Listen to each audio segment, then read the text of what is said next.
Hello and welcome to Scarredlands, A Family Affair, Episode 2, Mighty Neighborly. Sorry for the late start, tech issues. So, when last we met, you had all gotten together to help your dear old dad move into his retirement home. And while you were sort of nestling in your first evening in the new place in Weasel's Crossing, you discovered a couple things. One, that there was a strange trap door with odd writing that none of you could read on it in his bedroom.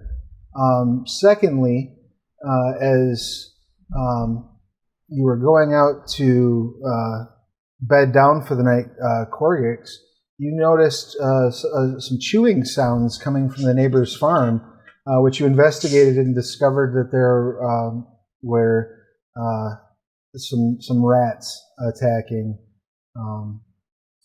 one of the cows, particularly flesh strippers, which are a especially nasty beastie. Useful nasty beastie. They are a useful nasty beastie. You were able to not only dispatch them, but get several of their corpses, and one that's still alive. That won't end badly. You saved most of the neighbor's cows. One of the cows did not make it, however, thanks to the intervention of the local cleric, the remains of the cow were cleansed. And so you all went back to the house and all got some sleep. And the next day, the neighbors do come over. So where are you all going to wind up sleeping once this is all said and done? Most of you were crashing out in the main room, correct? Yeah, I was in the stable with the horse. Yeah, I want to, the one flesh stripper that's alive, I got it caged up in something, and I'm going to sleep near it so that if it tries to get out, I'll wake up or maybe not sleep too well to try to keep an eye on it until I can build it a proper cage. So I don't want it getting out and knobbing on my toes in the middle of the night. And Jedryn, are you a snake today? Snake? Yeah. Am I? What? Oh no, you're just a halfling. It looked like a snake. Yeah, no, I'm a halfling. You're just tiny. Okay. It's like literally a miniature with a. Yeah, no, I gotta work on that icon. Yeah, and I've got banging pixel art though. To be fair, Yeah, That's pretty dope. I'll try to remember to mention the app when. and you I made got it yourself. Oh no! Well, through an app. I did not draw that. I do not draw. I totally stole my credit at the artist who drew the thing that I snagged. So yeah. Okay, cool. Rock and roll. So you all get some sleep. The next morning you wake up and there's a knock on the door not long after sunrise. Who would be prone to answering that? Probably me. All right, you pick it up. It's Teresa, the neighbor's daughter. She says, I just wanted to, sorry to bother you so early. My father asked me to come over and just let you know that we're going to be doing a cookout since we have this cow we need to handle. So he and my brother are butchering it today. We're going to try to cook up some of that meat tonight and preserve what we can and get the rest in the market. But we figured the least we could do is offer you not only some food, but if there's some stuff you want to bring back for later for yourselves. We have half a cow, so plenty to go around. That is mighty neighborly. I think we'll take you up on that offer. Would you like to come in, have some breakfast? I assume they're up, and if they're not up, they probably should be up. I would love to, but I actually need to go and talk to the others in town and let them know about the cookout as well. Particularly, I need to make sure that I swing down and talk to Erin. It was very kind of her to come out and give us a hand. Yeah. Could you tell Erin a special thanks for me? Because I feel a lot better today. Absolutely. I will do. It was nice to be able to meet you, by the way. I didn't get your name in all the confusion. I'm Teresa. Nice to meet you. I'm Cheshire. It's good to meet you, Cheshire. Choose well. We'll see you at night. She kind of smiles nervously and walks away. Okay. Then I will, whoever is not, I'm just going to yell loudly, "We got free food!" Zopa's like setting plates down for breakfast, and she drops one. Merry Christmas. What are you doing? We got free food. We need the plates for the food. Oh my god. I just hold up a thumb from where I'm curled up napping. Yes. Like, good. Jedryn drops out of the rafters. Khalid walks out. Does somebody say food? Yeah, your neighbors are actually super nice. The cow that they can't do anything with because it's like kind of rat poison, but kind of not rat poison. I don't really understand. But they're like chopping it up, and we can come over and get some. Cleric blessed it. It's safe. Safe and free. That's two goods. I only knew the one. Maybe don't eat any poisoned food. That would be maybe my... It's not poisonous. Be fine, and I can check it to make I sure if you're really understand- paranoid, Dad. I understand that one's probably fine. I'm just saying, Cheshire, in the future, if you suspect food might be poisoned, maybe skip it. I don't think I have this. Or come to me and I'll check it for you, because I like I that know idea how better. to do that. Yeah, I'm gonna come home, and then we're gonna check the food, and then we'll have some free, potentially non-poisoned food. Somebody want to run out to the stable and wake up Korggix and maybe tell him he doesn't need to sleep out in the stable? I got it. He likes it. Anyway, he snores. I like it too.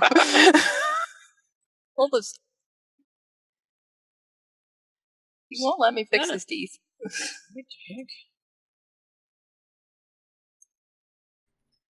So you're stepping out? How's my new pet?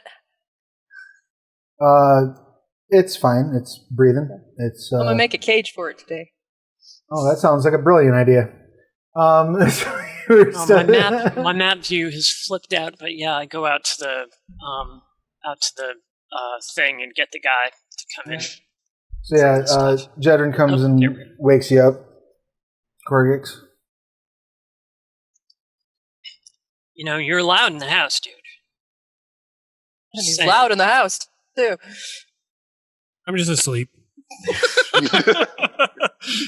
Korggix, buddy. That's all you get. Just kind of like lean over and just shake my head and go back. Just thought you'd want to know that there will be free food later this afternoon. See one thumb come up. Continue to lay there. Oh, God. I resist the temptation to stick pieces of hay up your nose and go back into the house. Probably there by themselves already. It was a long day yesterday. Yeah. Going to well, 8 hours. things chewed my arm off. You did have an especially long day. So He sleeps in the stable so that we don't wake him up. that might be it. Yeah, that might be the motivation. So you get breakfast set up and sit down and start enjoying your meal. Is there any agenda that any of you would like to pursue today prior to the cookout? As I said, I'm making my little pet a cage. All right. Hopefully something it can't escape from. What would you like to Keep try to with make that that. cage with? And I apologize if you all can hear it. There is a storm rolling through, and I'm getting a bunch of thunder. I don't think it's coming through, but if you hear gentle rumbling in the background, that's what it is. So, that's just And it would be color. perfectly appropriate for a game with us in it. So. Foreshadowing.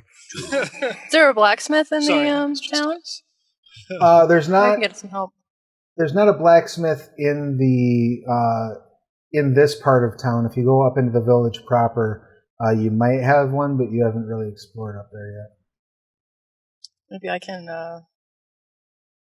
find trade for parts or something like that. Unless one of you guys is good at crafting.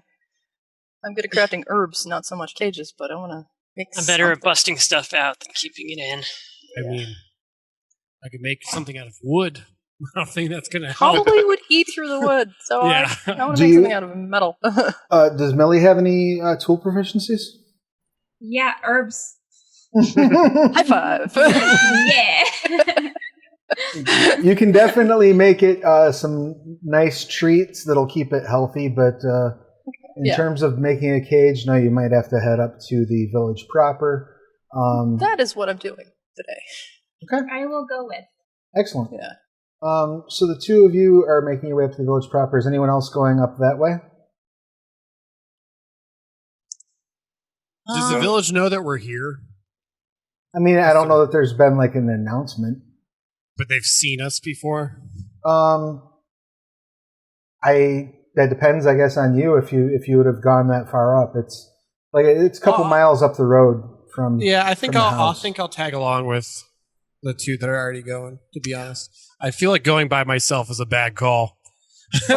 One quick thing I want to do before we leave is I want to make a copy of the weird runes on the plate on the off chance there's somebody in the village who might be able to help us interpret it.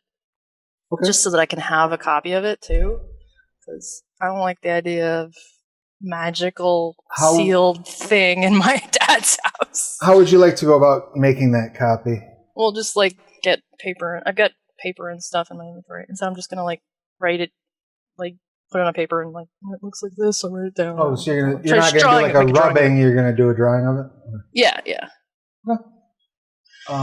That's fine. Any other preparations that you want to make, Millie or Korggix, before the two of you head out as well? All right. So you three start making your way up the road toward the village proper. I'll get back to you all momentarily. And then in the house, are the rest of you doing anything? I actually have a quick question for you, Travis. Sure. So I have a person. I don't know how many spoilers you want me to give away as far as my character goes. So I have a person that I am not beholden to, but that I'm training under. Okay. And I'm very interested in taking a sample of that stuff that we collected to this person. The saliva? Yeah. Okay.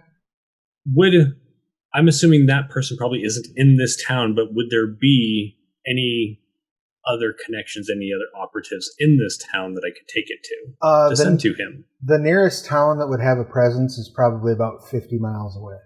Okay. So, having said that, though, you could probably acquire a messenger. And that's what I'm thinking, yeah. Maybe I'll go along. Okay. Not much of an underground economy in Business Crossing. My hope is that your boss will eventually want to hire me now that I'm maybe old enough. Right. I'm hoping so as well, and I'm hoping we can come up with a way to supply my boss with this wonderful thing you have found. All right, excellent. So that's 4 of you heading out. Cheshire, anything you're doing during this downtime while they're heading out? Is there any setup that needs to still happen, or the house just pretty good? Don't need anything else. The house itself pretty good to go. Not really a whole lot of labor to be done. You know that your dad had talked about wanting to, because he's got basically from the tree line up top here back to the back of the stable and down to the hedge that separates from the All Faith Shrine.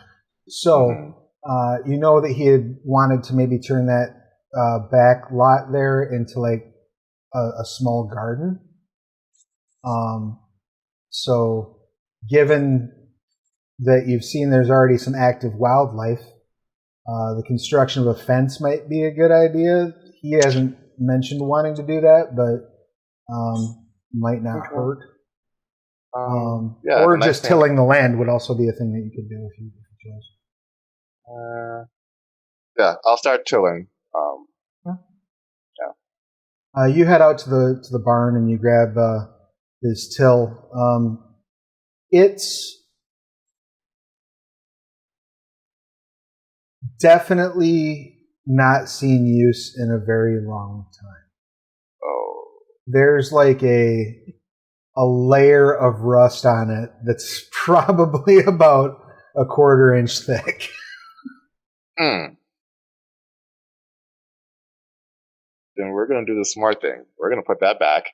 we're going to run into town with the rest of the peeps and buy some wood to make a fence, because I'm not dealing with that yet. Right on. So you run up to catch up with everyone else. And Jedryn.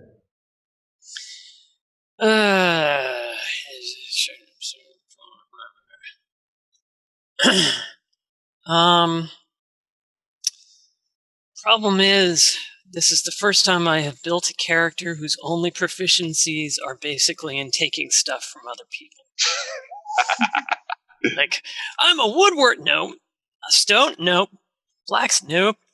Taking stuff, yeah.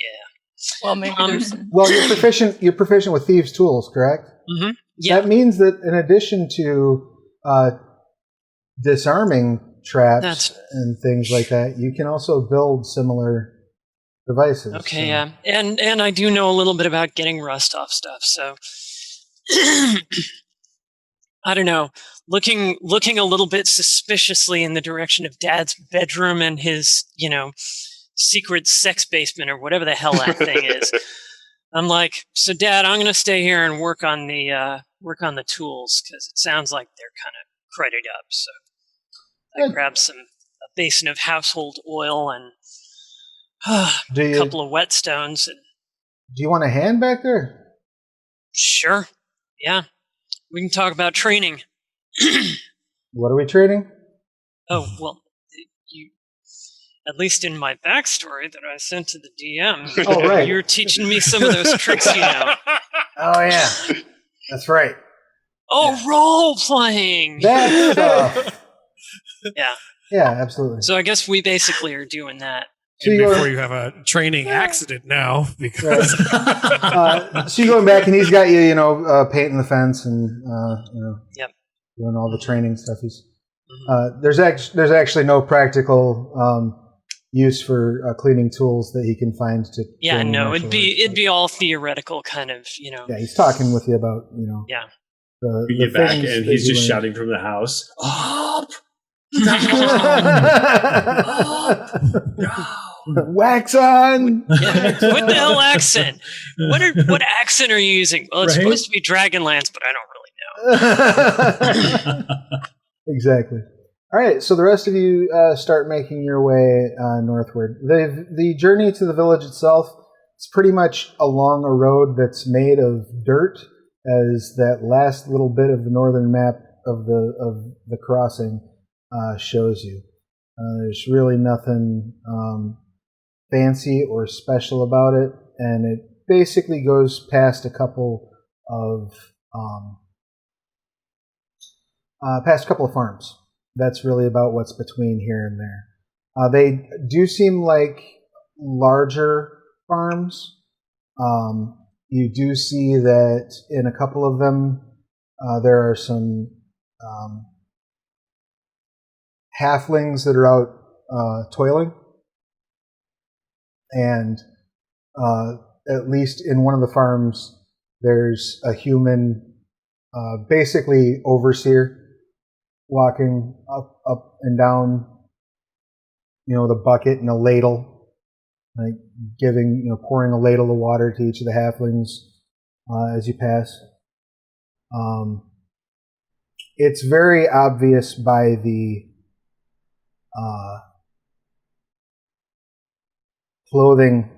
state of the clothing, that these halflings are probably either extremely poorly compensated free halflings, or they may very well, in fact, be slaves. Still slaves? Oh, God. Yeah, we're part of the hegemony. Unpleasant. Yeah. Guess I know what we're doing tonight. It'd be overthrowing an entire government. That would be hard. It's just a small step. Right, you overthrow governments one village at a time, obviously. Oh, yeah, that's true.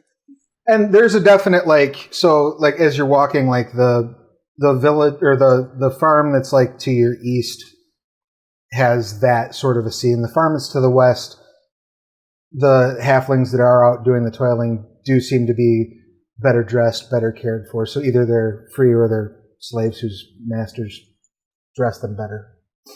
And I 100% noticed this, right? Oh, yeah, absolutely. Yeah. So I would be safe to say that everybody else with us sees that I am noticeably pissed. Yeah. And like kind of slowing down and starting to go over to the slave farm. And like maybe gonna knock on the door and be like, hi. Are there any, like, do we know of any local rules if we get the owner to give them a sock? Are they then free or, is there... No, nothing quite so quaint. Usually you're looking at, for a skilled laborer, you're looking at probably about 10 gold to buy their freedom.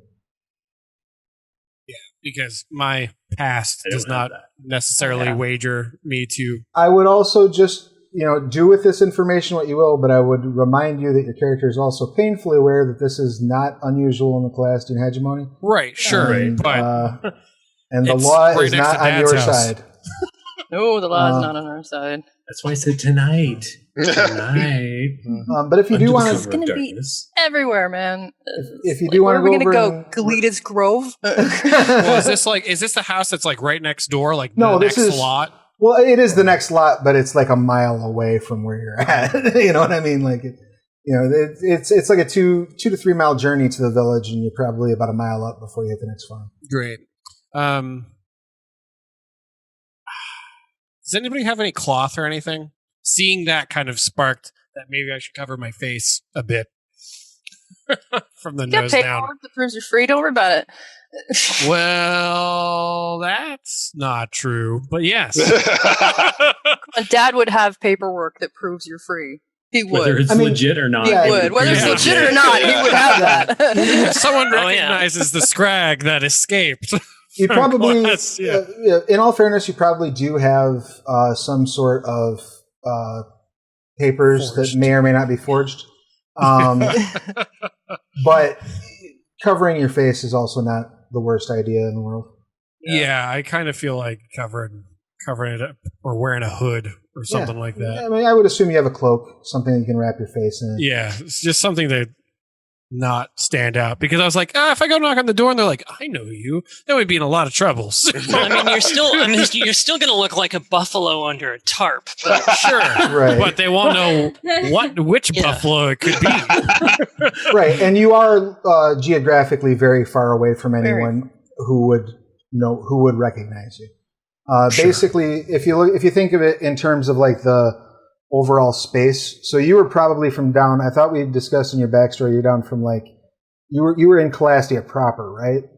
Yeah, I was like in the capital. Right. So you're 2 provinces over at the very northern end of it.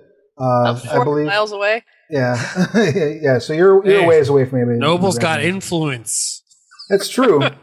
But also, with the commonality of, I mean, being a Scrag slave is a bit weird. Yeah. But I don't think so weird that you would automatically count on being recognized. So I have Millie, I have Triss, I have Zopa, I have Korggix, and I have Cheshire. I do have Korggix, right? Mm-hmm. Who am I missing that went?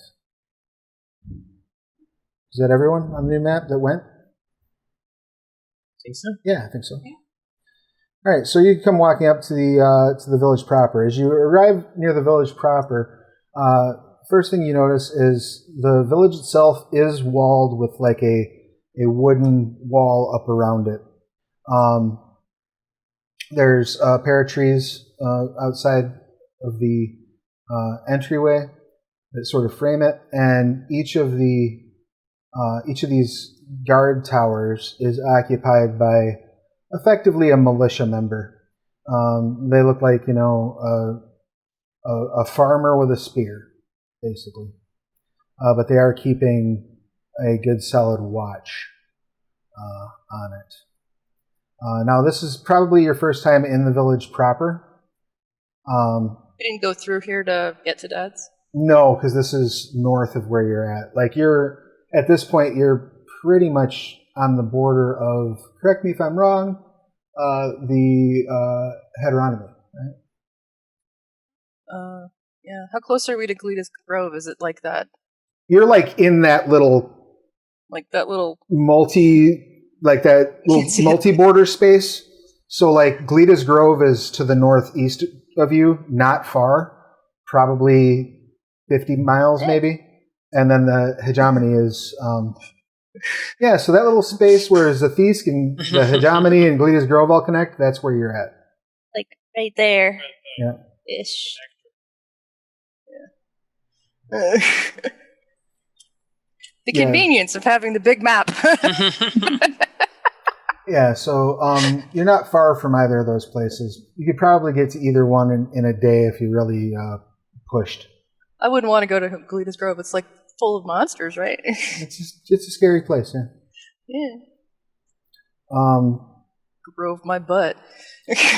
You don't see a freaking forest. You don't see a whole lot of traffic going in, but you can see kind of off in the distance some folk milling about a little bit. The people up in the watchtowers basically just wave as you come in. You notice there are gates up against the watchtowers, like they can close, like wooden swing shut gates that they can close and bar, but they don't look like they would stop a whole lot more than a human pushing on them. If there's any real like hellspawn trouble, these walls aren't going to do a whole lot of good. And as you make your way in, you can see that there's a number of shops and businesses, as well as residents, kind of in this first area. The town square up ahead is where most of the actual commerce is done. And in addition to the buildings that are set up there, you see there is a temple right here. And there are some various tents kind of strewn about the square that are not presently represented on the map. So I know you were looking for a few things, right? You were looking for a cage or for materials to build a cage? Mm-hmm. Okay. There is... Go ahead and give me a perception check if you don't mind, Triss. Alrighty. Oops, if I can find my character sheet. Okay, there we go. Can I make one too, since I'm also looking for these things? Sure, yeah. Go ahead and drop one for me if you don't mind. Send to chat. There we go. Neat. Ooh. Okay. There's buildings here. As you're looking around, I like it. We're in a town. Nothing really leaps out to you as like, oh, they must have animal cages. You see like a clothier, you see a jeweler, you see a couple of places that are selling, fruits and vegetables. But nothing leaps out as like, oh, that's the place we got to go for this. I wanted to come to go to a blacksmith. Do I see any blacksmiths or anything? You do. You more feel heat from a direction and hear like the clattering of metal on metal. Cool. I will head towards wherever that is because I was interested in some things that a blacksmith might be able to do. We're gonna find anything in this town. Excellent. So you start making your way over to the blacksmith. Is anyone accompanying Korggix to the blacksmith? Are you sticking together so as not to get lost and confused? Or are you splitting a good up? idea. Sure. Just to keep him out of trouble. That's fair. I've heard. Not that he gets into trouble, but trouble tends to happen around him. I mean, that's fair. So yeah, you all start making your way toward the blacksmiths. You make your way there, and you do find there's a dwarf inside. He's got the door open. There's heat definitely like wafting out into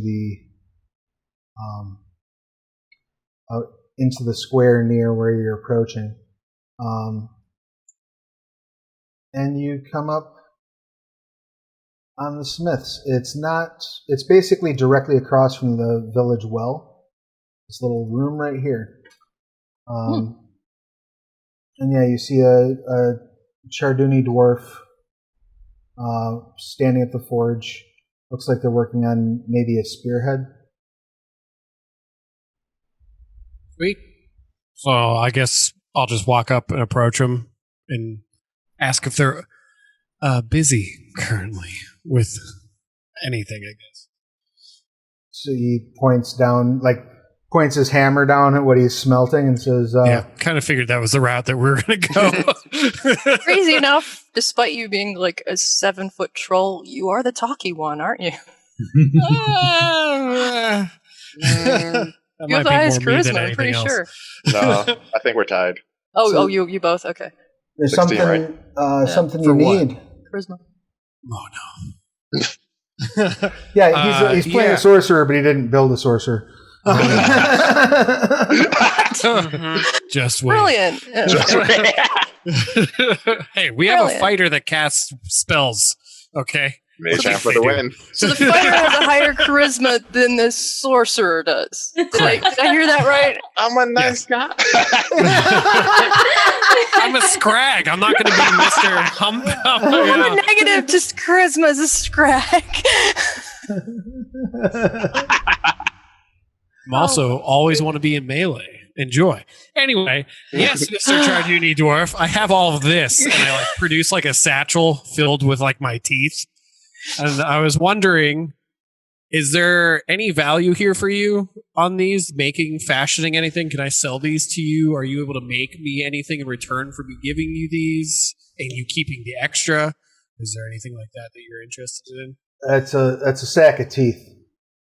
Yeah, and when I pull it out, it's not like a tooth. It's like a tooth. Easily daggerable. Is you sure you don't need a dentist? I've tried. Believe me, he won't. Zopa's trying to not cause more attention, but she's just just let me see those teeth. I'll just hand him over. I still keep saying you should make a necklace out of them because that would be cool. Starts looking at it and he bites it and I mean, they're definitely for fucking shit up. Right. He if they get big enough. Taps the tip of it and says, "How many teeth you got there?" I don't know. isn't his strong suit. A few. I count. I just kind of hold up my fingers and I'm not sure. I count 13. Like I said, a dozen. I'll give you 10 gold for the lot. I kind of look around at everybody. So I'm not really sure if that's enough. Math is hard. Let's go shopping. Solid -1 on the int here. So I'll just kind of shake my head sheepishly. Pulls out a bag and sets it down, and then he says, "Or you said something about trade. Is there a particular item you're looking to get?" Can I make an insight check to determine if that's a good price? Sure. Send to chat. I mean, these things fall out of me every day. Yeah, I know. 10 gold sounds pretty good to me, but with your insight result of an 18, you can certainly determine that he feels it's a fair price. The fair price. And you get the impression off of this guy that he's very, he very much has a no nonsense air about him. You don't think. You almost get the impression that he'd rather you just not stop at his shop than come there to haggle, for example. Right. The prices are the prices, the work's the work. Do you make cages? Little cages, for a pet? Oh my goodness, that's some delicate work you're asking for there. Most of what I get is weaponry and things like that. What kind of pet? A small rodent. Flesh stripper. I just elbow her. He says, In this town, we shall make our presence known. And you see him brighten up, and his cheeks purple a little bit, and he says, "Flesh stripper, you say? Well, there's a challenge now. A cage that's got to be metal. I would think metal would be smart. A cage that their teeth aren't gonna get through, but I assume you still want to be able to see it and slide some food in. Yeah. Yep. And maybe milk it, so to speak. Collect the saliva. I mean, not like. Oh, I was gonna say you'd have to have very delicate fingers. No, not that kind of milking. like you would a snake. The saliva, not the. Right. Right. Now we're on the same page. Not much market for rat's milk, honestly. Really, you get like a thimbleful a week. He says, that was ominous. This is the rat lady. Yeah, I caught that one. That was a big one. So he says, tell you what, I can build you a nice top and a bottom. I think I'm going to call in a friend of mine to work on the bars. The jeweler next door, actually a very, very skilled halfling. Wow. And they're used to working with smaller materials, but because my forge is no good for bars, unless we're talking, like you'd put in a prison cell for a person. Yeah. But yeah, let me get with them. I think we can work something out here. These teeth for your cage. Fantastic. You're okay with that, bro? Perhaps also a set of gloves to handle the creature with. Yeah, thick I don't know if the blacksmith is going to be the one doing that. Yeah, we'd probably have to get that from a leather worker. Yeah, I don't think leather will be strong enough for a flesh stripper, which eats through animal hide. I have seen. I could make you some gauntlets. Or in fact, Asathi scales. That'd be too expensive. Oh, they're no good for much, really. Really? Decoration, they're nice for. I have a pair of in fact, hold on. He reaches around and pulls out like a pair of just metal gauntlets like you would expect to have on a sort of plate mail. And he says, I can let these go for 5 gold. I look at Triss. I look at my wallet. I have a solid 1 copper I can help you with. I shrug and I offer him 5 gold. That's sweet of you. Right. I take out. I have I think apparently I started with 15 gold, so I'll chips. I give him 3 of mine. It's thank you for helping, but don't. I should chip in too. He looks at all of you. Invested in this oh yeah, I know. He looks at all of you and says, "Which one he is going to be wearing these?" I imagine it'll be the 2 of us. And we're similarly built. So. All right. I'm a little smaller. So I'm gonna look at those 2 and be like, I would really like a nice dagger. So I think Triss is shorter, but Millie is built very small. Yeah, I have claws though. I think it'll even out. You have claws, but I probably have longer fingers. Yeah. Zopa reaches up her sleeve and just pulls out a dagger and hands it to Korggix. I have daggers. I have many daggers. It's Korggix's teeth, to be fair. Yeah. She's investing also because she wants something out of this as well. I'll ask the blacksmith, would it be possible to make me a dagger out of one of these teeth and maybe split the cost? So instead of being worth 10, it'd be 5 for the rest of the teeth? And then just a straight up trade for the dagger? Yeah, we can do that. That sounds fine. So we would owe you... I hold my fingers up again.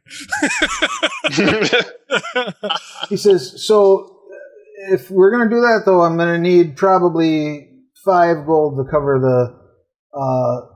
labor and materials for the cage plus whatever the halfling wants to charge. I'm looking around in my pockets, and you hear just a faint click, and I hold up one piece, and yeah, I just look around at everybody. I put my hand on Gix's arm. I shake my head. I give the man 5 gold. Yeah, and I give between the two of us, I think we could pull together the 10 gold. It's my teeth. He says, "Well, I'm figuring we'll make enough money off of the potions that we'll make it. You did 3 for the gauntlets, so I'll do 3 for the dagger. Yeah. Okay. He says, "All right, give me a day." He looks at his forge and he looks at his stack. Give me 2 days. Thank you. Do you have a safe place to keep it in the meantime? I think I have a jar, or maybe a... He's in a jar now. I'm worried he'll chew through the lid, but... Oh, yeah. Because we had to create a hole so he could breathe, but... Oh, I got something that might help with that. He just a sheet of metal to put on top of them. He grabs like a it's like a disc made of metal that has like 3 holes perforated in the top of it. You're not quite sure what it would be used for. But he says, if you can affix this to the top of that jar, will this be big enough to cover it? It looks like it's probably twice the size of the top of the jar. Easily. If you can affix this tightly, or even just put this over the lid and attach it to the lid or something, that ought to be enough holes to get air through, and also be enough to... oops. I transported everyone. My bad. It happens. And Crazy also powerful blacksmith. And yeah, keep you safe, keep you from getting bit. Is his name Bandit? His name is not Bandit. No. Says, my name's Karaman. It's nice to meet you. It's nice to meet you as well. I am Zopa. Yeah, I was gonna say, nice to meet you. I'm Gix, and I hold out my hand without thinking. He takes it, shakes it, and doesn't seem remotely disturbed by it. I wanted to see if there would be a reaction from the Trarduni. What's our last name? I assume we all have the last name. The same last name? Well, your father's last name is... Hold on. It's not on the tip of my tongue, but I will find it in 2 seconds. Because I did write it down.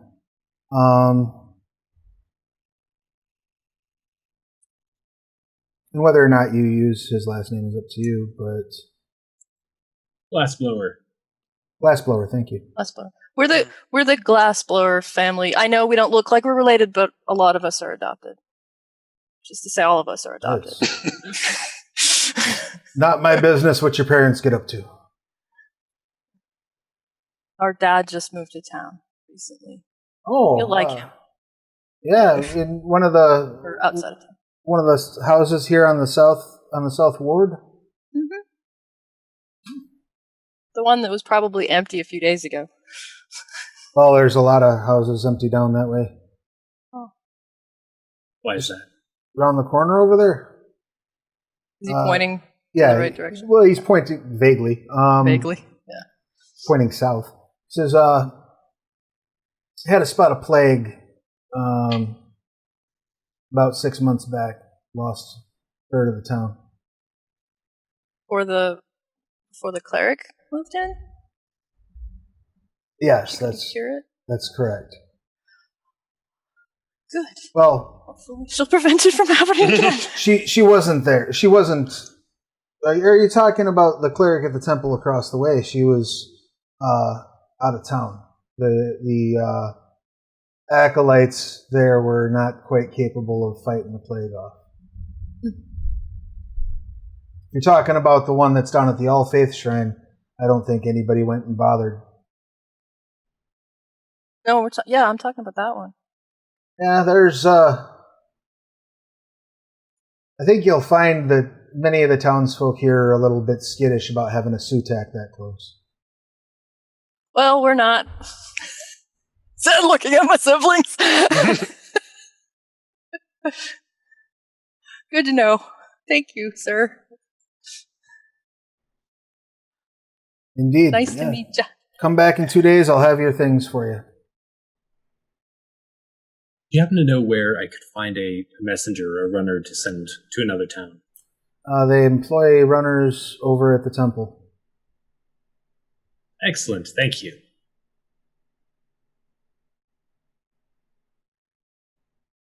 Is there anything else that you all want to accomplish? He steps back into the forge and gets back to work. Is there anything else that you wanted to look into before you head over to the temple? Or are you going to head over by yourself? I was thinking about maybe asking him if he needed help around the forge. He says, he's just a little dwarf. Says, do I need help? No. Would I take on an apprentice? Perhaps.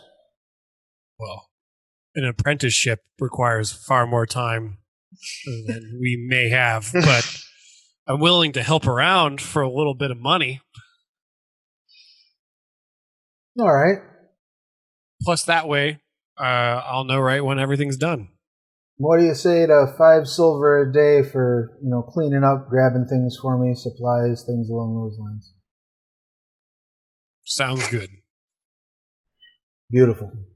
There's a broom over there. Really good deal. I guess I'm hanging out. I'm just trying to wave at everybody. Okay, bye. Yep. And the rest of you all making your way over to the temple? Yeah. Sure. Under my breath on the way over, I'm like, why did Dad move here? Just not the best place for his kind, anyone's kind. Where was he gonna go? The heteronomy? Okay, yeah, okay. He should have gone to the heteronomy. But anyway, we're right across the border, though. I mean, if something bad happens, he can just go there. My question is, less unsafe. how long would it take for me to be an apprentice? Like a year, right?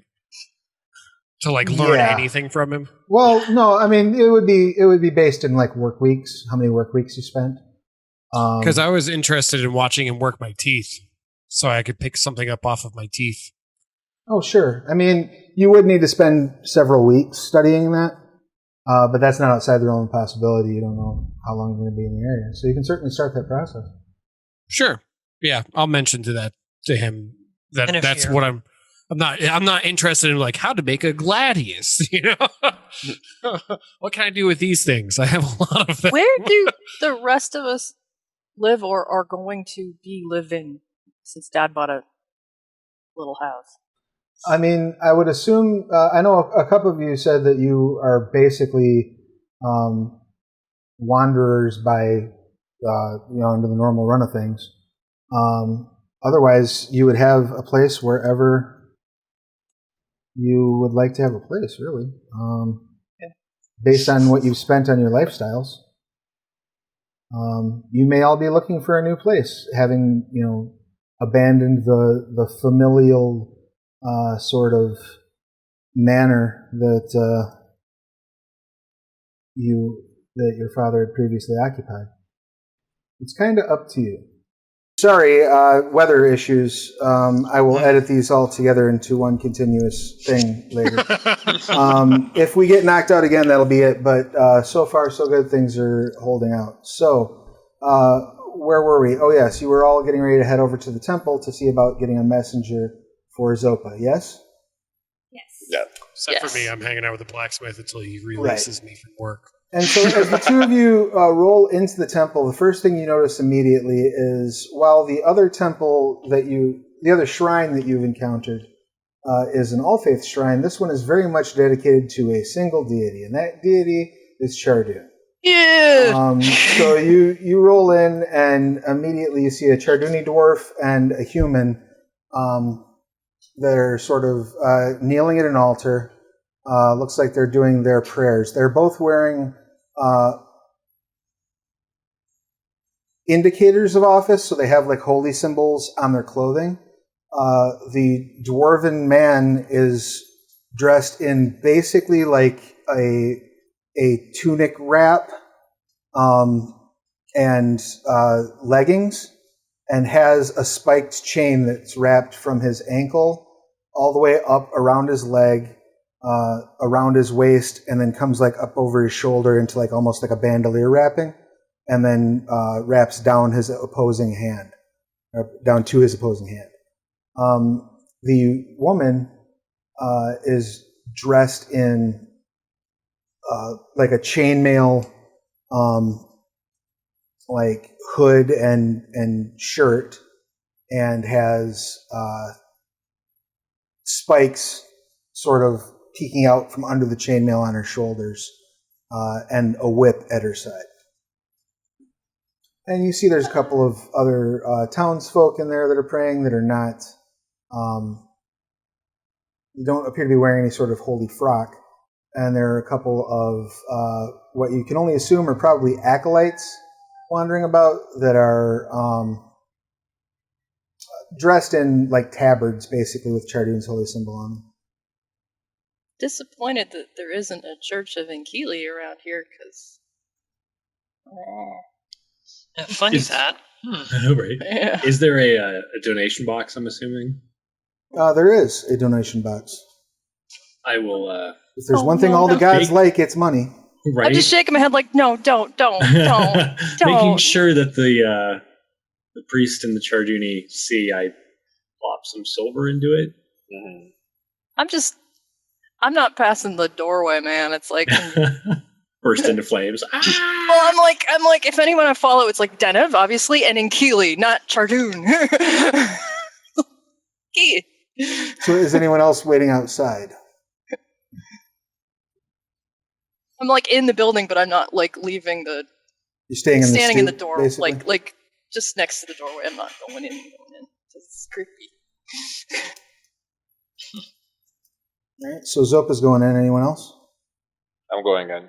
Keeper? Okay. Like, is this the layout? That would just be like kind of off to the side. Like, Dennis, please don't curse me for stepping through this threshold. I'm gonna stay near Triss. The woman... Mumbling prayers to Dennis. The woman gets up from her prayer and steps over and says, greetings. Have you come to hear the good word? I was actually told by the blacksmith that you would have a way to send messengers. We do, yes. And what is the charge for such? Messengers are 5 silver per day of travel. So, because I don't know where I'm sending, like, Jeremy doesn't know, how far away am I sending this messenger? If they're traveling at like a normal standard pace and don't run into any issues, you'd be looking at 3 days for the message to get there. Okay. Is that price round trip or one way? It is one way. Our messengers go from church to church everywhere that Chardun surveys. Do you have paper and a quill? Parchment. You probably don't have paper here. She unspools her whip and just like cracks it, and one of the acolytes comes over, sort of just whips her wrist, and it rolls back up. And she puts it back on her hip. Says, "This fine young lady, yeah, would like for some parchment and the quill. She needs to send a message. Please serve her as you would me." And the acolyte sort of like bows very, very deeply and says, "Yes, master." I whisper to Millie, so like, with her foot on his head, on his throat, and Ains. I try to hold back a snort, but it doesn't work. She kind of looks over her shoulder at the doorway as she walks back over. A little wave, like, hi! You see the Charduni dwarf next to her sort of turn to her and start speaking. Why don't each of you give me a perception roll? Zopa, you're closer, so I'm going to go ahead and let you have advantage on the roll, which you don't need. 23, yeah. Nice.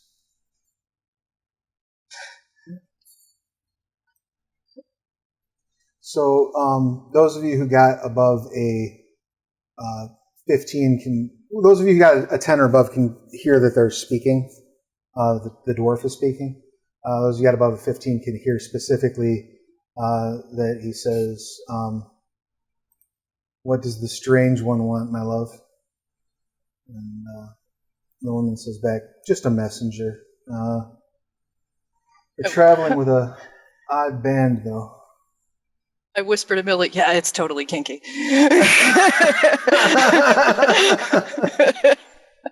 I mean, the whip and everything, so yeah. Okay. Zopa is actually not all that taken aback. She's used to that. So she'll take the parchment and quill and go sit down and write out a cipher to her teacher, I guess. Okay. Questioning whether or not he would be interested in essentially their enterprise of raising these rats to milk for their we got to find more of them. Saliva. Right. I just mentioned that it seems like from reports that there are lots of these creatures around here, so it might be a good option. Okay. Anything else that you're sending along with the package, or is it just the letter? Also, questioning whether or not there is anything I need to be doing while I'm here. Excellent. Once you've completed your letter, the acolyte says, "You said you're taking this 3 days away?" Correct. I'll give him 2 gold. gold. Oh, thank you. The slaver appreciates your additional donations.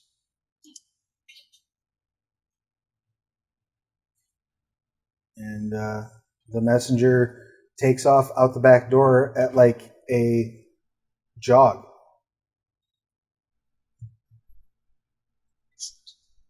I will nod to the priestess and the Chardini and walk out. Excellent. And I follow, like, out. I'm done. Okay, don't make me go in there again. That was creepy. Zopa doesn't say anything, but she does kind of like brush her sleeves off. Like, even though you don't see anything on it, it's like she's trying to wipe off the feeling. We couldn't find somebody less them to get a message. I fear Dad has moved into an area that is going to be mostly them.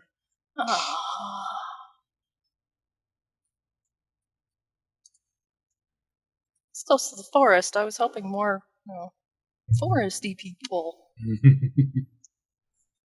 There's definitely like flesh strippers here. So that's good. But there's also them. So that's good. I wonder if that blacksmith can help Gix to construct some kind of trap that we can use as well to gain more of these creatures. I gotta figure out if the one we caught is a boy or a girl so we can find more and maybe make more. You should get like 6 and throw them in a pit. And if they're all boys, they just probably beat each other up or something. Then we get 6 more, and we'll just eventually it'll work. Is there anything else that you would like to do while you're in town? Maybe we should bring like a fruit tray to the barbecue.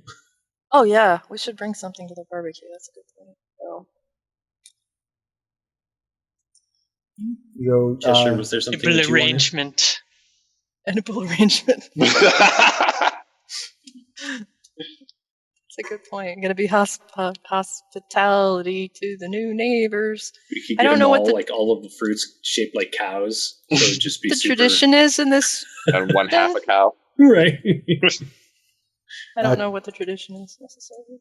In terms of what, for like attending hospitality? Yeah. I mean, it's generally speaking, if you, it's considered polite to bring a dish to pass if you go to a big gathering.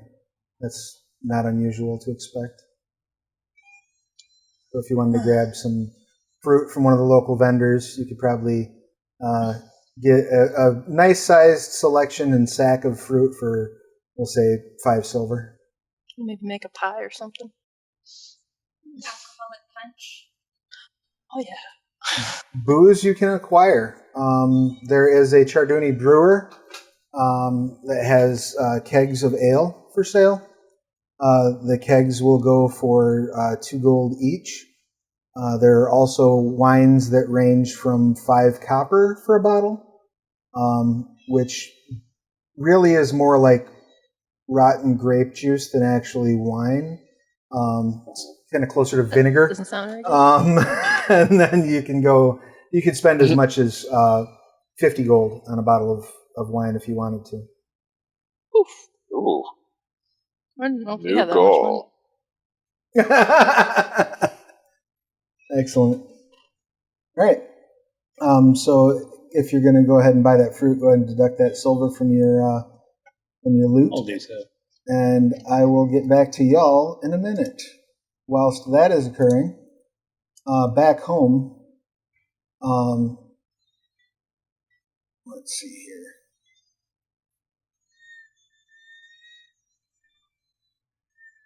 Am I hearing a cat? Yeah. I tried to not laugh. My housemate is making food, so they locked her in the bedroom with me, and now she's crying. Oh, she's had enough. Yeah, that's stream cat, but not visual. Yep. All right, so Jedryn, you're back at the house with Dad, and you're working on training stuff and on getting those tools cleaned up. And they are mostly cleaned. And just as you're sort of mid-conversation, an arrow splits the air and like flies in between you and your father. Like you see it like block out his eyes as it passes you and sticks in the staple. Mm-hmm. Well, it's on then.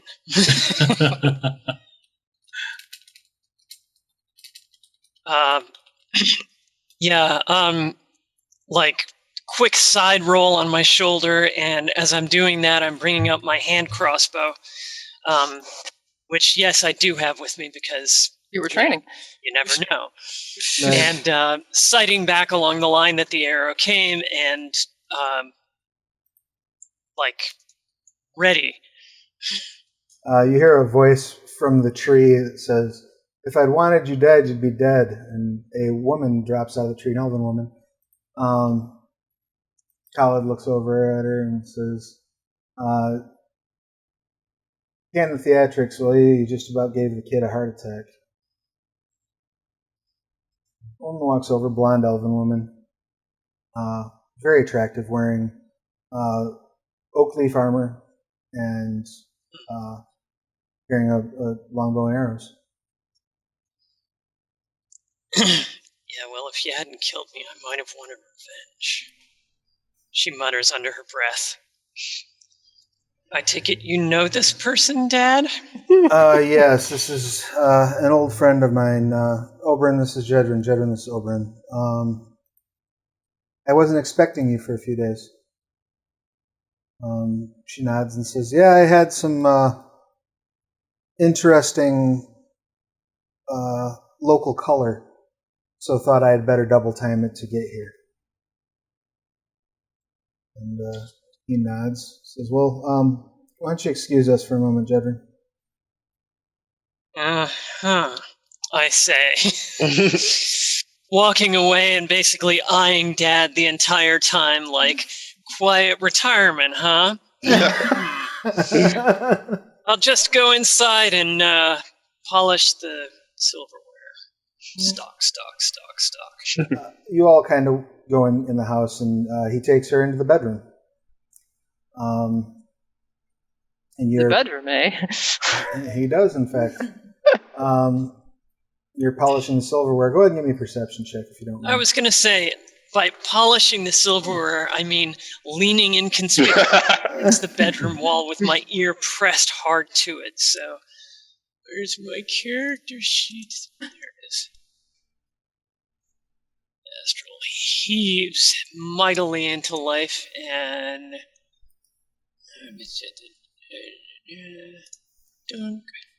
think that's the right one. Ha! I don't hear a goddamn thing.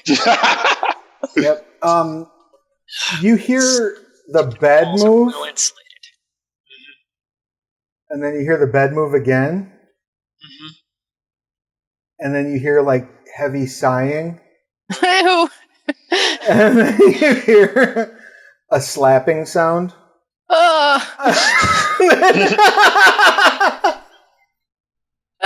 Knows I'm listening. I know knows I'm listening. Stupid It is a sex dungeon after all. Insulated farmhouse walls. Damn it! I start making noise in the wash basin, like, yeah, I'm actually washing the silverware. About 10 minutes pass or so, and she comes walking out and Only 10 minutes? says, Dad. I apologize. I did not mean to startle you with my theatrics. You didn't. Startle would be the wrong word. You're good for looking out for your father. He needs it. I'm pretty well aware of that. And I owe him. So don't get him into any shit that he can't get himself out of, okay? Oh, I'm merely here to assist with I was here to help him with a minor concern. That minor concern, I believe, has been addressed. So, I am going to make myself scarce. Can I roll an insight check? I Sure. mean, the results are more likely to be hilarious and helpful, but... Go for it. Yeah, come on. Why is my character sheet so small? Seriously, that's not helping. You're still not helping. Oh my god. And now it's scrolled down to the wrong page. Does the auto click don't work on it? If you don't have proficiency, you should just be able to pop the wisdom check. Yeah, now it's just getting at the thing. Oh, hey, I actually rolled an insight check. Yay! You know exactly how much money's on the dresser.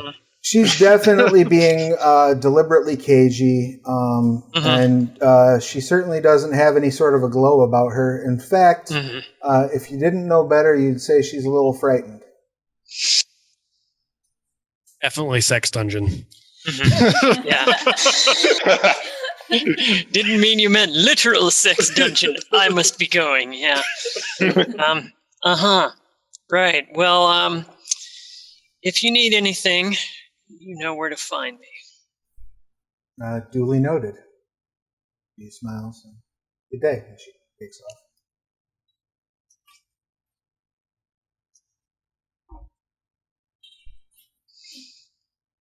So, is Dad still around anywhere? Dad did not leave the bedroom.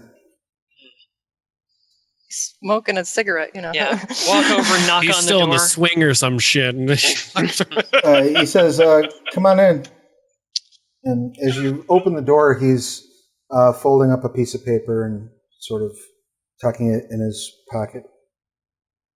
10 minutes, Dad? No pillow talk? I wish it was a social call. Anything I need to be doing right now? Set traps, scout perimeter? No, nothing like that. Okay.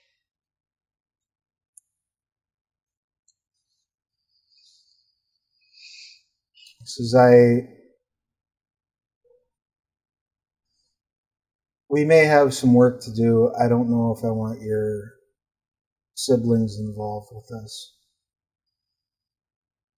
Okay. Well, you know what I can do. Just let me know if you need me to do it. He pulls the paper out and says, I think I might need you to set some traps around this trap door once I go down it. I beg your damn pardon? Oberyn came here to translate this for me. He hands you the paper. Uh-huh. Flip. So apparently it is it's a variant of Elven that's written in. Oh, weird. And it's a prayer of binding to Chardun.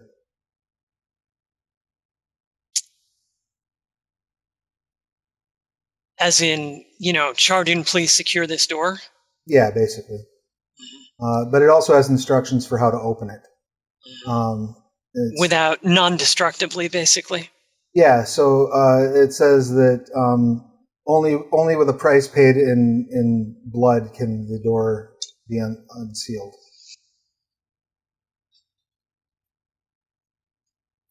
Boy, oh boy, Dad, really? By yourself into the... Okay, listen, Chardun I didn't tell your siblings this because they worry. This isn't just a retirement home. Mm-hmm. As I said, I knew the previous owner. They were stationed with me back when I served. And they acquired this house after a career as an adventurer. It has been passed on from person to person since during the Titans War.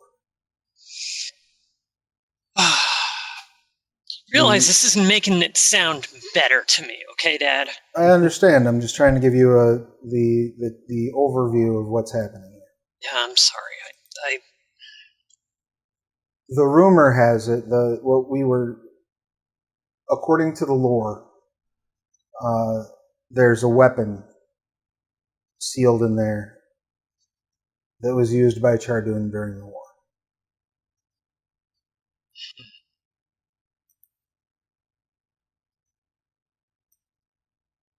Wow. So I would like to get it out. Okay.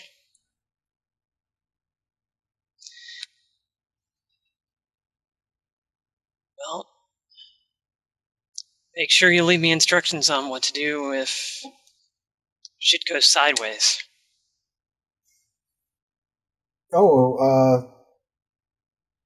Seal the door and don't ever open it? Enjoy your new house?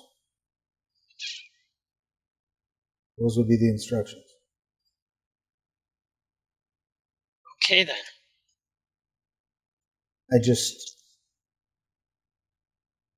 There are friends, associates of mine, who are a little less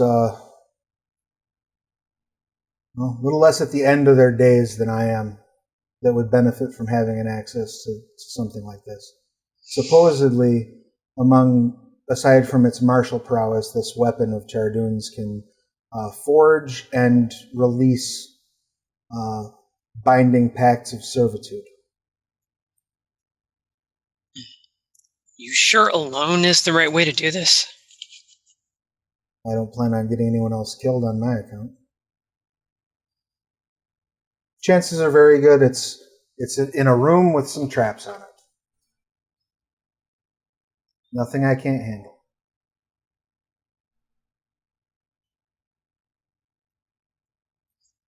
Just saying, most of your kids are grown-ass adults now. Indeed. But I don't have a single grandbaby I can bounce on my knee, so I can't go risking you all.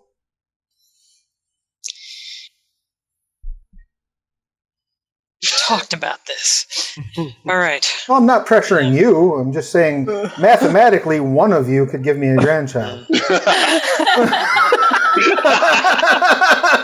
Possibly with each other if we're not, only two of us are actually blood related. Most of us are girls. All right. I don't like it, But I appreciate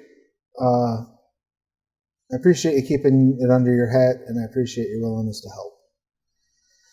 I'm going to find. I expected that you all would be already on the road before I got that visit, but sometimes when Oberon's got to move, she's got to move fast just to stay ahead of bounty hunters. So I know what that's like. She came when she had time. Having said that, I don't know that there's a better opportunity than maybe the cookout. While everybody else is busy, I'll come back here, duck down there, fight off a few death traps, grab this spiked chain, and be back up in time for dessert. Okay. Well, let's see about rigging a couple of deadfalls then. Excellent. I'll get the rope, you get the timber. You two walk out and start collecting your things. Back in the village, what are y'all doing? Guess we're done. Oh, we bought the fruit. Bought some food to bring to the thing, and gotta go check on my new pet, make sure it's okay. As you're getting ready to leave the village, you do see the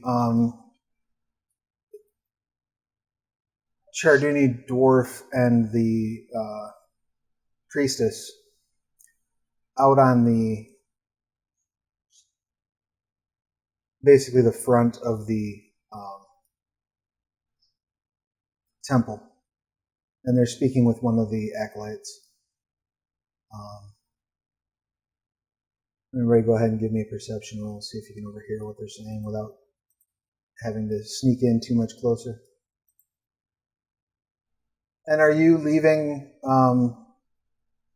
Korggix there to train so that they can find their own way home? I'd want to at least swing in and be like, we're heading out. Are you going to make it to the barbecue? Or are we going to see you later? We got a fruit tray. We got a fruit tray.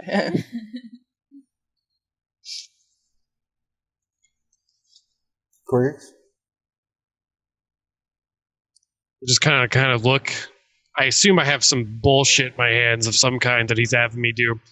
I'm gonna look at the siblings and then look at him and then look at the sibling and kind of nod. Good job! Yeah. You're gonna miss the barbecue. Free food. Yeah. Cow. And as I'm I'll saying look free at the- food, I'm like What was pushing the him. dwarf's name again? It's Caramon, right? Yes. Mm-hmm. If I leave early, do you want some cow? You can leave now if you bring me back cow tomorrow. Cool. Yes, I'm scooting then. Good work. He slides you 3 silver for half a day. Woo! All right, you all start heading out. And you can go ahead and drop that perception as well then, Korggix. So far, Millie's the only one that's really going to overhear anything. Sweet perception? Yeah. Yeah. What is that? Is that wisdom or is that... It's wisdom. Wisdom.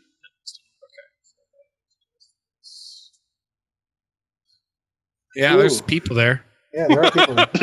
So as you're walking by, Millie, you overhear a couple snippets of conversation. Just enough to determine that it sounds like the acolyte is wishing them a good journey and thanking them for stopping at their humble temple, which leads you to believe that maybe these aren't like the local priests. And he asks, where are you traveling next? And they say, we're southbound. We ultimately must return to the capital. We have news for Virduk. The acolyte says, well, give the king my regards. About what you catch. don't say anything that's none of my business. You all make your way back to Weasel's Crossing. Now, by the time you get back, the sun is starting to come down.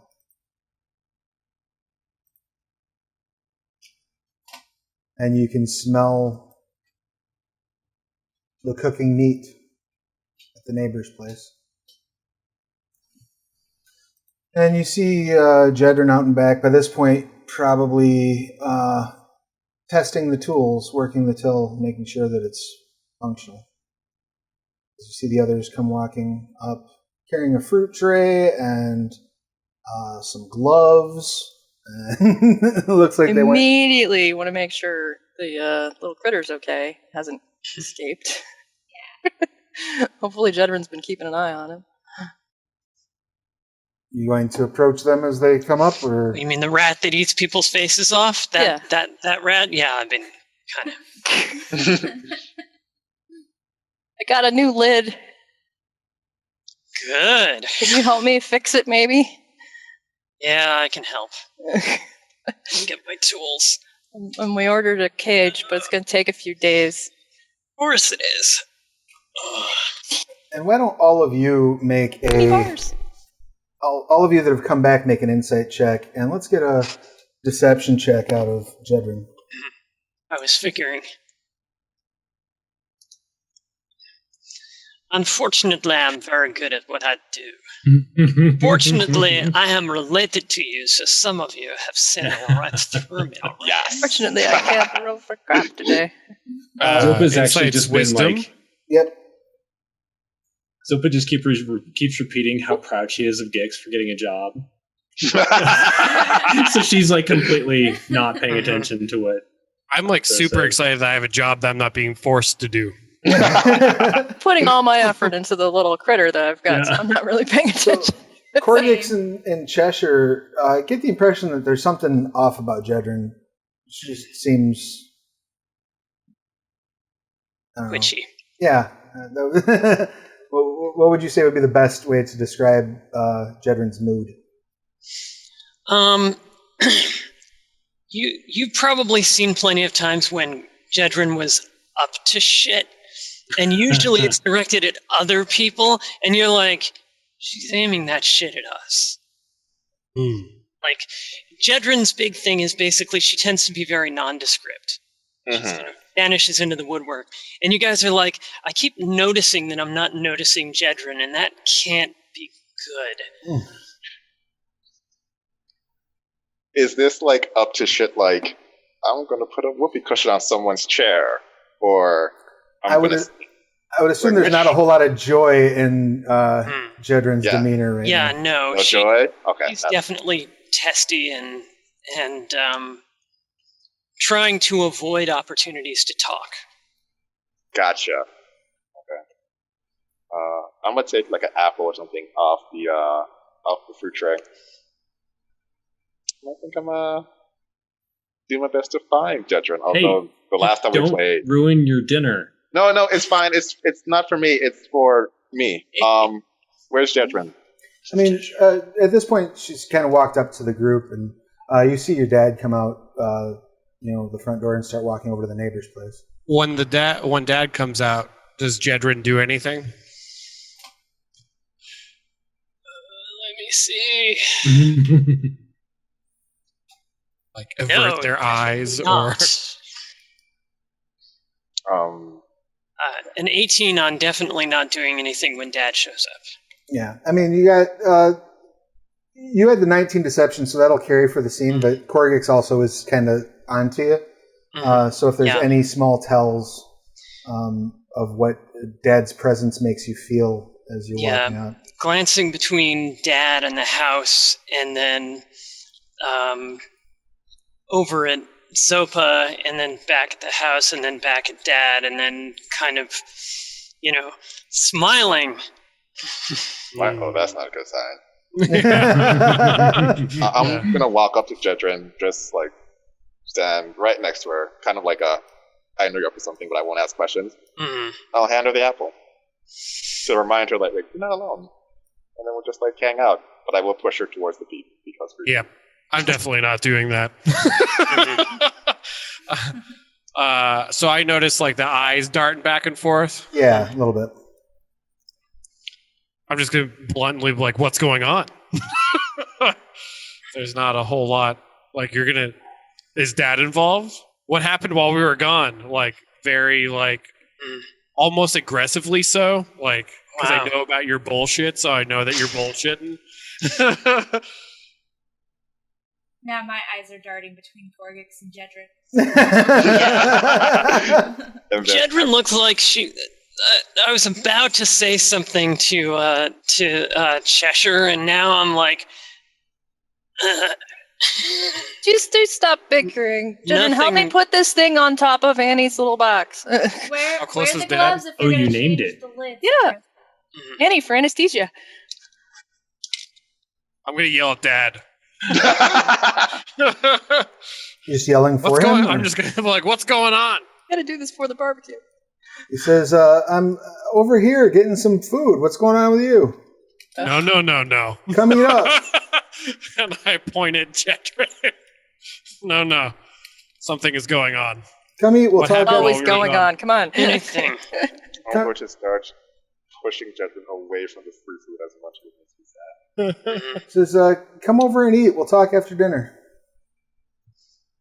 I do exactly what I'm not supposed to do because I also saw the eyes go to the house. So I'm going in the house.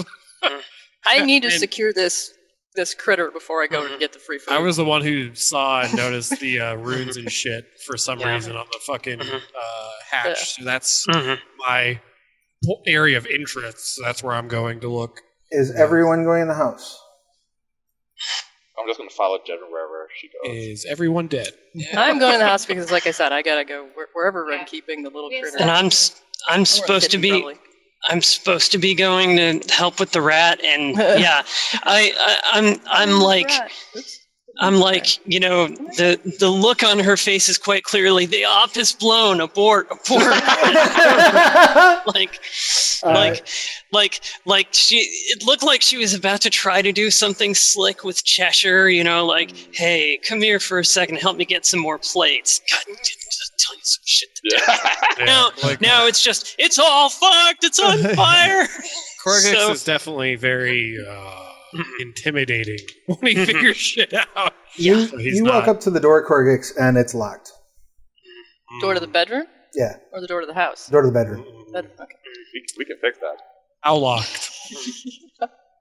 I mean, locked enough that it would either need to be picked or beaten down. so on Victor Korggix.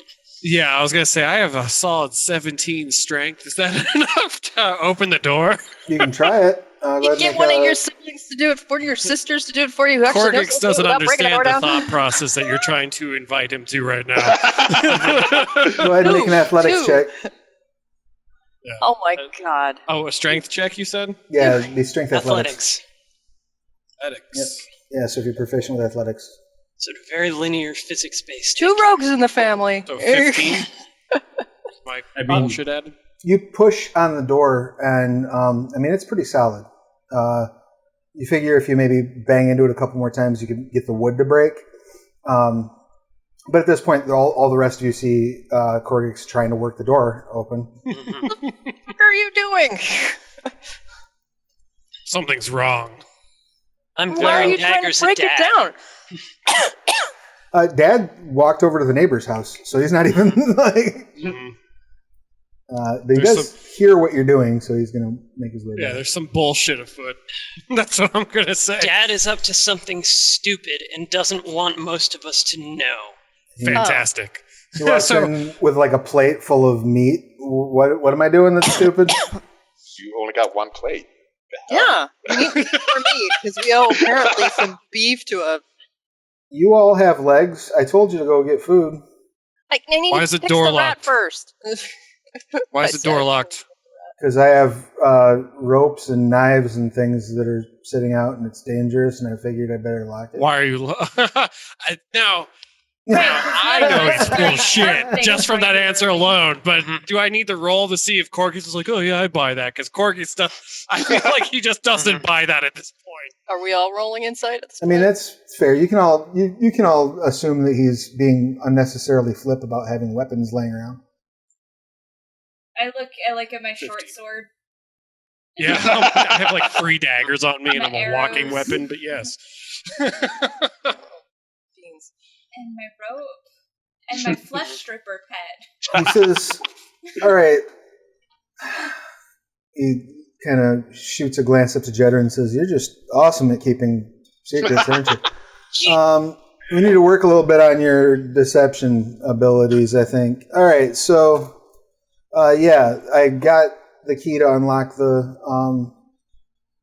trapdoor while you're gone, and I'm going to go down and do that. I didn't necessarily want any of you involved. Wrong. Dad! What if something went wrong? Who would be there to patch you up? Come on.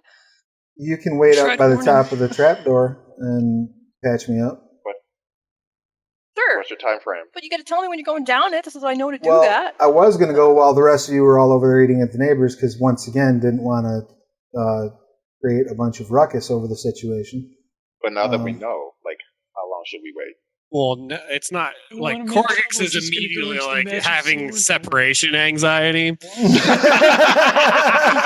Oh God, that one He's hurt. like not feeling this at all. Like everything about this is wrong. The hatch is wrong. It's being a seeker is wrong. Disappearing while we're not there is wrong.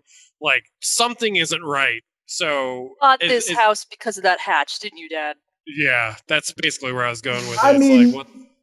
not entirely. It's a nice neighborhood. But it was the main selling point, wasn't it? Now Yes. Jedryn is sitting back watching the maze. There is allegedly an item of great utility in that whatever's under that hatch that I plan to get out of there and then give to a friend because my adventuring days are over. How much can you get for it? Your adventuring days are over, but you're going to go Give to a adventure friend? while we're across the street. It's That not doesn't an sound like adventure a if it's in your basement. Yes. Oh, is that part of the remember rules? that Where in the line. handbook Wait. did you put Thing that of down? value in basement. How much can we get for it? I'm not planning on selling it.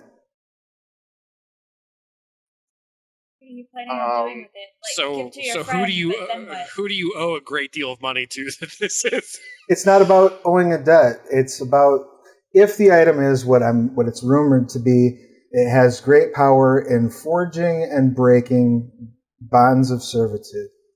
My plan is to give it to friends of mine who are currently involved with the resistance. Which is another reason why I didn't want to get you all in the middle of it. Do you know where I came from? Yeah, now. Can I? Why would I not want to be involved? It's not about. It's not about you want. raised us, right? Yes. Well, now it's about one because Have now you we met know. us? No, it's not that. I just don't want you to get hurt.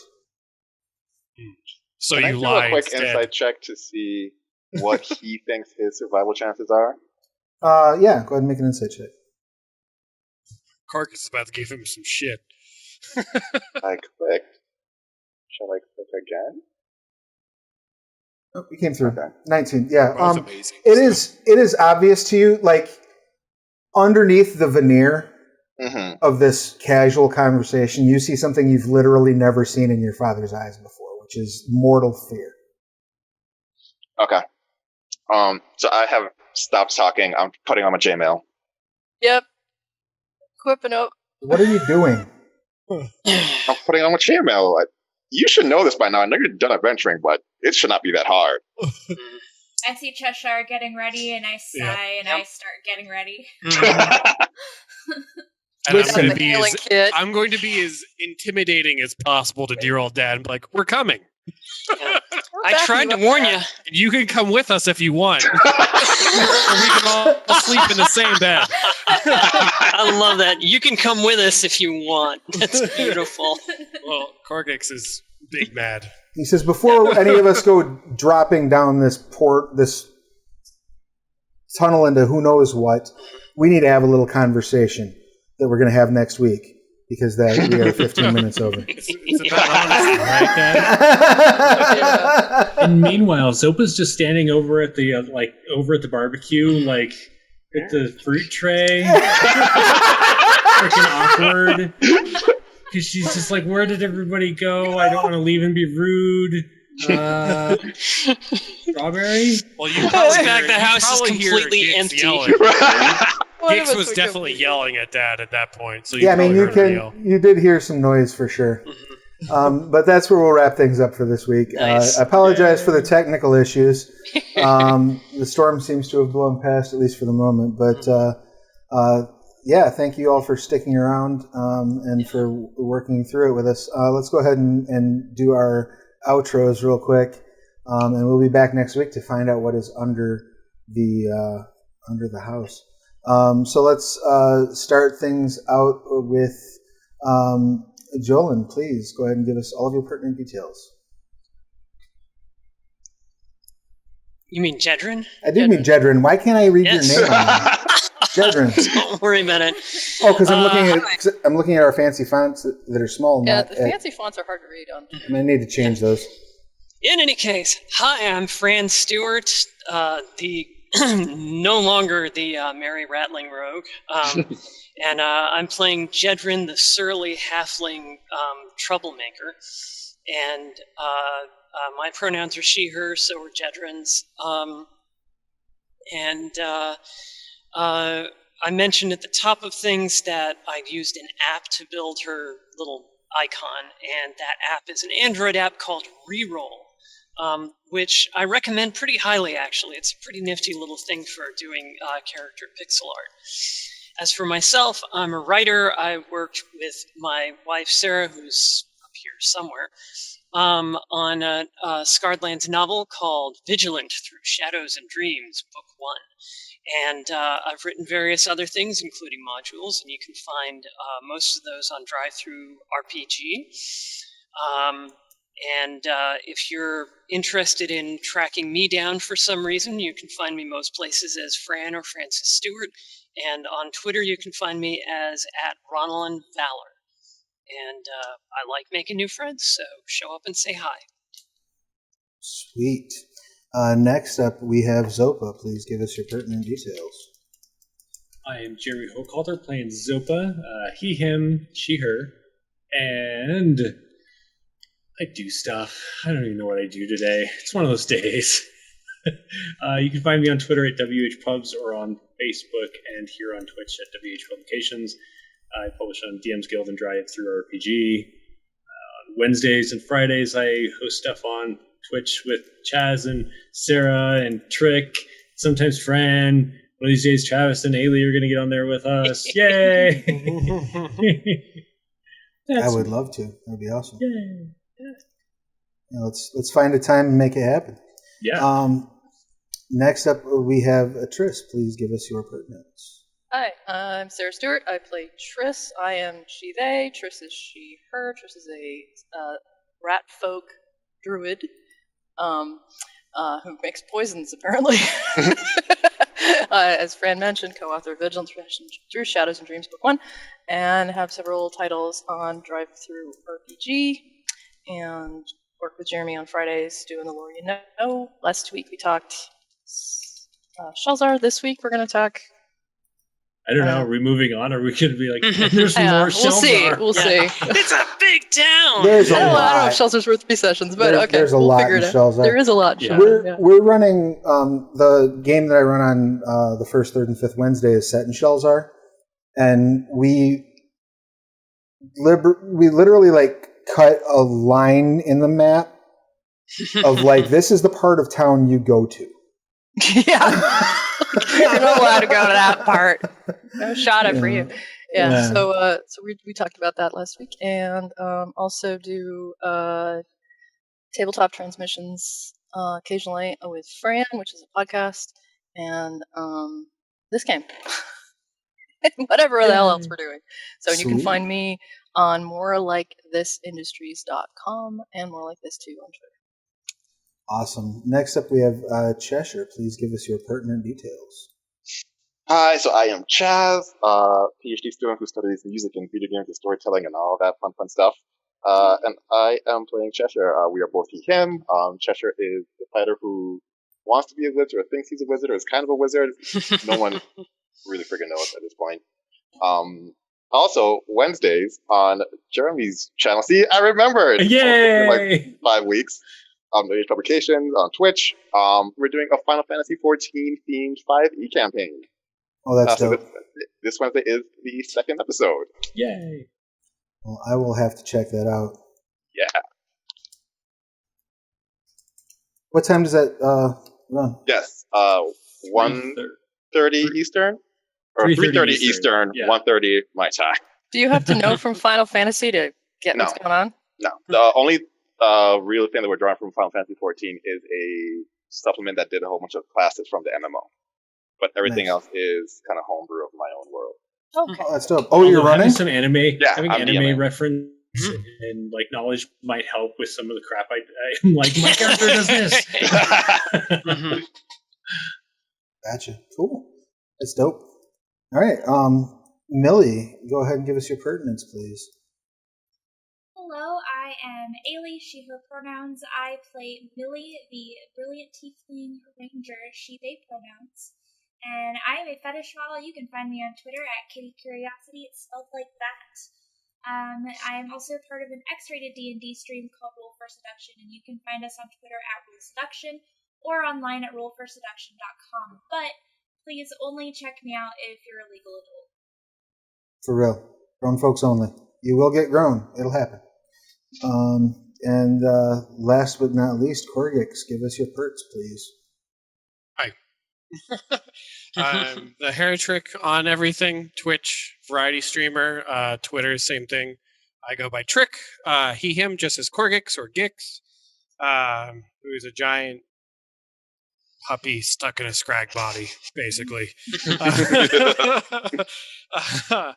I am a level designer. I actually just got done playing through the entire Metro series overall. So I was talking a lot about the level design and actually why Exodus wound up being probably my favorite because you're not on rails, which was something really exciting to see.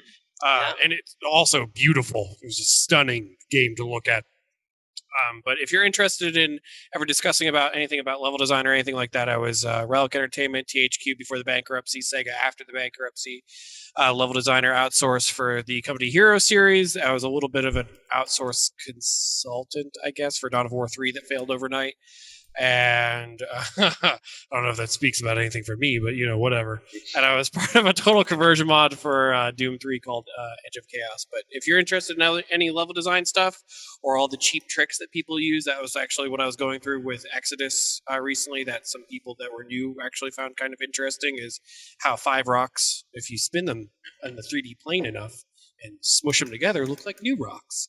And that's how you save on loading times. Yeah. If you're interested in super mundane and boring shit like that, I'm your guy. Yeah, that's about it. And follow Tric over on his channel. I'm throwing the link in there right now. It would help if I put the apostrophe in the right spot. And last but I guess that leaves me. I'm Travis, he, him. I am the game master of this wonderful, delightful family affair that went exactly as I expected it would the moment you found out there was something in the basement. No, we're not letting Dad go down there alone. So fun times. I have such sights to show you next week. It's going to be great. I still maintain it's a sex engine. I mean, it might be. It might be. Chardoons into whips and chains. Yeah. And it's binding. Spike chain, I mean. I do not. Yeah. I do not want to see Chardoons like the Christian Grey room. Did we decide that Chardoon went au natural? Oh, probably. Yeah, he's probably. Yeah. He's probably freeballing underneath that tunic. Yep. So, when I'm not doing this, I have another stream I run on this channel every first, third, and fifth Wednesday, which is Sins of Shelzar. I run Odysseys and Overlords on Roll Seduction. We're going to be doing that on the second and fourth Wednesday, so that's this week. If you're grown, come check that out. It's a lot of fun. Odysseys and Overlords is a OSR setting that I write and develop under my company, Aegis Studios, which you can find at DriveThruRPG. And I'm the line developer for Scarredlands, and I'm pleased to say loudly and publicly, I just turned in the manuscript for Dead Man's Rust for approvals. It's gonna be so dope. I cannot wait to start sharing stuff from that campaign with you. But right now, I'm just glad that it's off my desk. Can you share how big it is? 160. The manuscript in its current form is 165,000 words. I don't know how much that's going to survive the approvals and editing process. But to compare, this is 148. Yeah, so it's.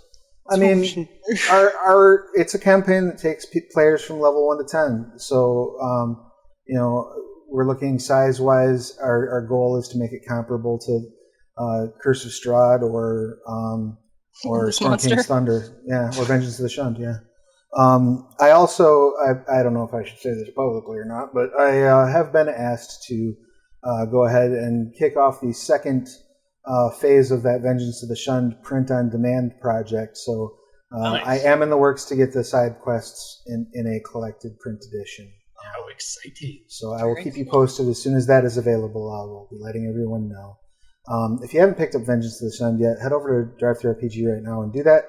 That is another campaign, takes players from level 1 to 14.